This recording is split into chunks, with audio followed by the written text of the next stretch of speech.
যারা উপদেষ্টা পরিষদে বসে আছেন আপনাদের সুশীল জিনিস জন্য উপদেষ্টাতে বসানো হয় না। আমরা পরিষ্কার ভাবে বলতে চাই আপনাদেরকে জবাবদিহিতা নিশ্চিত করতে হবে কেন এখনো আমাদের এই বাংলাদেশে গুপ্ত হত্যা চলমান রয়েছে। আপনাদের চেয়ারে বসে থাকার প্রয়োজন নাই, আমরা বিকল্প খুঁজে নেব। সুশীলতা দিয়ে অভ্যুত্থান হয় নাই। যারা সুশীল আছেন ছাত্রলীগ পিড়াইলে যারা বলতেন সুশীলতা দেখাইতেন তারা আজকে আমার ভাইকে কেন হত্যা করলো সে বিচার। যারা এত সুশীলতা দেখিয়েছেন তাদেরকে আজকে পরিষ্কার ভাবে বলতে হবে কেন আমার ভাইকে হত্যা করা হলো। আজকে চট্টলা থেকে পরিষ্কার ভাবে বলতে চাই চট্টলা সহ বাংলাদেশের প্রত্যেকটা জায়গায় লাঠিয়াল বাহিনী তৈরি করো। এইসব সুশীলতা এইসব প্রশাসন বাংলাদেশ খায় না। আমরা পরিষ্কার ভাবে বলতে চাই এই শহীদের রক্ত মারিয়ে ভাইদের রক্ত মারিয়ে আমরা আজকে এই বাংলাদেশে দাঁড়িয়ে আছি।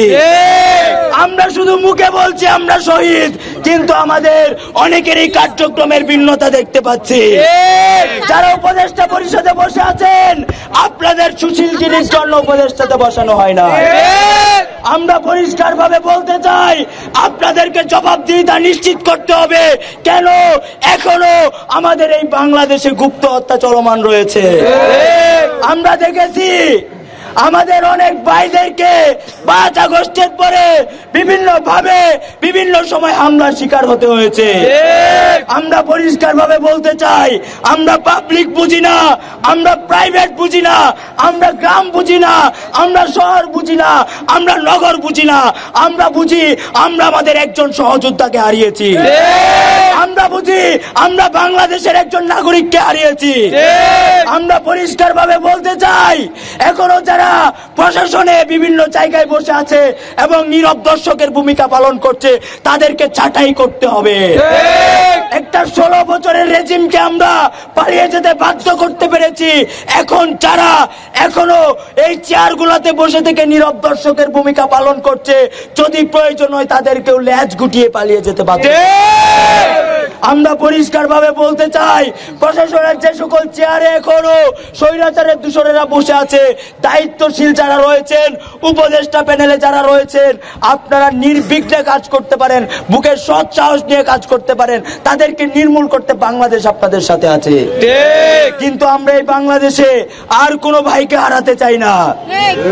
আমরা আর কোনো ভাইয়ের রক্ত দেখতে চাই না। রক্তের উপর দাঁড়িয়ে আছেন আপনারা, রক্তের উপর আপনাদের চেয়ার। তাই আমরা পরিষ্কার ভাবে বলতে চাই আপনারা হয় বিপ্লবী ভূমিকায় অবতীর্ণ হন, নয়তো বীর চট্টলা থেকে দ্বিতীয় বিপ্লবের ঘোষণা করা হবে। আমরা পরিষ্কার ভাবে বলতে চাই আগামী 24 ঘন্টার মধ্যে বাংলাদেশের যে গুপ্ত হামলাগুলো হয়েছে, গুপ্ত হত্যাগুলো হয়েছে, সেগুলোর দৃষ্টান্তমূলক শাস্তি নিশ্চিত করতে হবে। আমরা চট্টগ্রাম থেকে পরিষ্কার ভাবে আপনাদেরকে জানিয়ে দিতে চাই সুশীলতার জন্য আপনাদেরকে চেয়ার দেওয়া হয় নাই। আপনারা হয় বিপ্লবী হন নয়তো বাংলাদেশ ছাড়ুন। আর যারা এখনো দিল্লির চাটুকারিতা করছেন, ভারতের চাটুকারিতা করছেন, মোদির চাটুকারিতা করছেন তাদেরকে পরিষ্কার ভাবে বলতে চাই যদি দিল্লির চাটুকারিতা কেউ করে থাকেন তাহলে বাংলাদেশে আপনাদের ঠাঁই হবে না। আমরা ইতিমধ্যে জেনেছি বিভিন্ন রাজনৈতিক দল তাদেরকে পুনর্বাসন করছে যারা কিনা আমাদেরকে গুলি করে হত্যা করেছে। আমরা বলতে চাই আমরা ইতিমধ্যে শহীদ হয়ে গেছি, আমাদের মৃত্যু ভয় নাই, কিন্তু যে বা যারা এখনো পুনর্বাসনের কাজে লিপ্ত রয়েছেন তাদেরকে অবস্থান পরিষ্কার করতে হবে। প্রয়োজনে আপনাদের বিরুদ্ধে আমাদের আওয়াজ উঠবে ইনশাআল্লাহ। ইনকিলাব জিন্দাবাদ।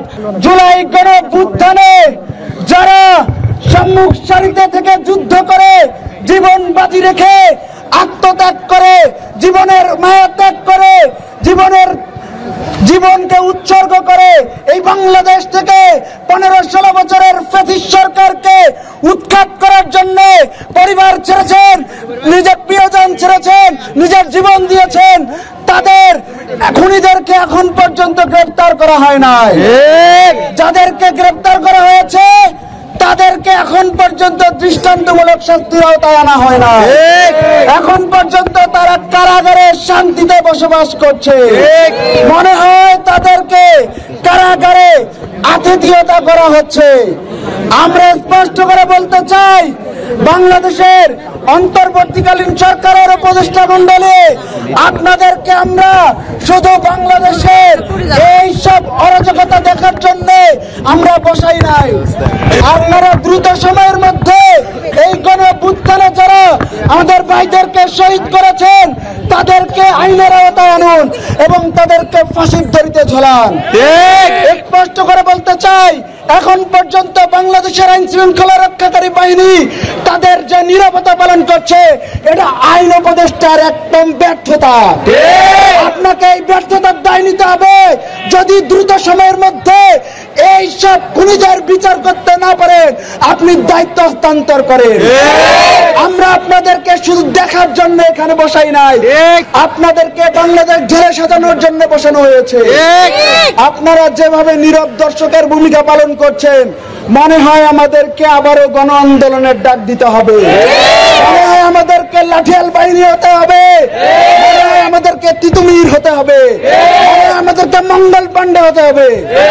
আপনারা যদি এই গুপ্ত হত্যাকারী এবং গুপ্ত হত্যার সাথে যারা জড়িত তাদেরকে গ্রেফতার করে ফাঁসির দড়িতে ঝোলাতে না পারেন এবং সেই সব সন্ত্রাসীদেরকে দ্রুত সময়ের মধ্যে এই সমাজ থেকে, এই রাষ্ট্র থেকে উৎপাদন করতে না পারেন, তাহলে আপনাদের চেয়ারে বসে থাকার প্রয়োজন নাই। আমরা বিকল্প খুঁজে নেব। 5ই আগস্টের আগে যখন বলা হচ্ছিল এই খুনি হাসিনা দেশ থেকে পালালে বিকল্প কে হবে, আমরা বলতাম তুমি কে, আমি কে, বিকল্প বিকল্প, তুমি কে, আমি কে, আমরা বিকল্প খুঁজে নিতে পারবো। আইন উপদেষ্টা মহোদয়, এখনো আপনি কোন কার্যকরী পদক্ষেপ নিতে পারেন নাই। আপনি দ্রুত সময়ের মধ্যে আইন শৃঙ্খলা পরিস্থিতি উন্নতি করেন, পুলিশ প্রশাসনকে বাংলাদেশের আইন শৃঙ্খলা রক্ষাকারী বাহিনী হিসেবে গড়ে তুলুন।